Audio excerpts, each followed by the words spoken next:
রাজেশ্বরী সিরিয়ালের আজকের পর্বে দেখা যায় ভবানী সবাইকে বিদায় জানাচ্ছে। মহারাজ মুর্শিদাবাদে রঘুরাজকে আনার জন্য যাচ্ছে, তার সঙ্গে সত্য, দয়ারাম এবং তার পিসেমশাইও যাচ্ছে। সবাইকে প্রণাম জানিয়ে যখন বাড়ি বেরোচ্ছিল তখনই মহারাজের একটা কথা মনে পড়ে যায় এবং তিনি আবার মহারানীর কাছে ফিরে গিয়ে বলে, আমার একটা খবর দেওয়ার আছে, একটা কথা আপনাকে জানার আছে। আপনারা সবাই রাজসভায় যান, আপনাদের সবাইকে সামনে আমাকে এই সিদ্ধান্তটা নিতে হবে। তখন দয়ারাম এবং সত্য বলে ওঠে, কি আমাদেরকে এত কথা বলার জন্য এখানে ডেকে নিয়ে এলেন মহারাজ? তখন মহারানী ভবানী বলে যে, কেন আমাদেরকে ডাকলেন? তখন মহারাজ সবার সামনে, সবার সাক্ষাতের সামনেই বলে যে, আপনাদেরকে সাক্ষী রেখে আমি আমার সমস্ত দায়িত্ব কর্তব্য যতদিন আমি থাকছি না ততদিন মহারানী সামলাবে।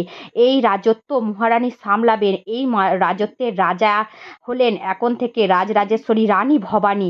আমি সব কিছু তার হাতে অর্পণ করে দিয়ে গেলাম। মহারানী বলে, আমার জীবন থাকতে আমি এই দায়িত্ব কাউকে পালন করতে দেব না। অন্যদিকে শের খানের বাড়িতে আটক করে রেখেছে রঘুরাজকে। রঘুরাজ বলে যে, আমাকে চক্রান্ত করে এখানে আপনি নিয়ে এসছেন শের খান, আপনি এত বড় মিথ্যেবাদী আমি আশাই করিনি।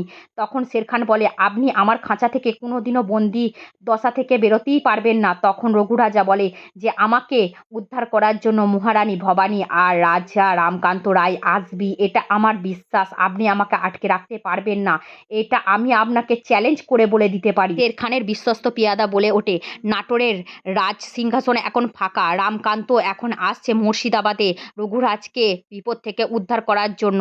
এখন রাজরানী হয়েছেনই, রাজার আসল হাত, নাটোরের সমস্ত সিংহাসন উনিই সামলাচ্ছে।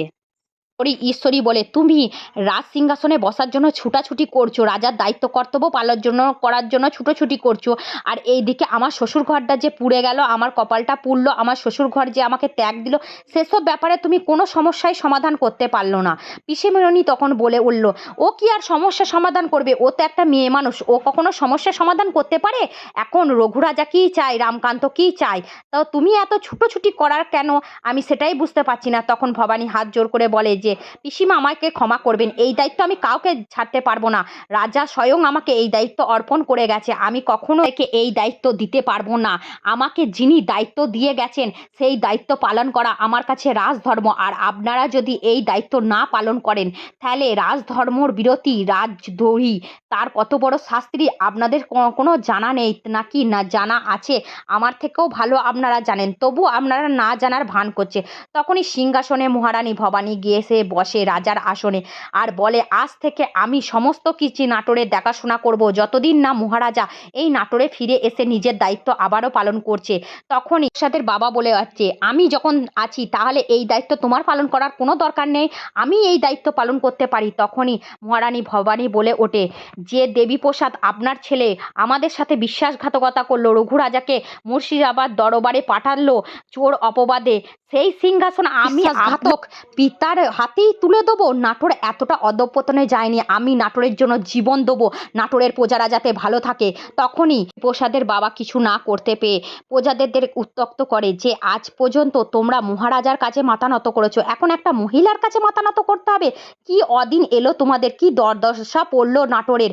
তখনই বলে যে, তোমরা গিয়ে মহারানীর কাছে প্রতিবাদ করো যে আপনাকে আমরা রাজা বলে মানি না। মহারানী, আপনি মহারানীর জায়গায় মহারানী হয়েই থাকবেন, আপনি পর্দার আড়াল থেকে মহারানী এখানে কি করে চলে এলেন? এইসব কথাই প্রজারা বলে। আজকের পর্ব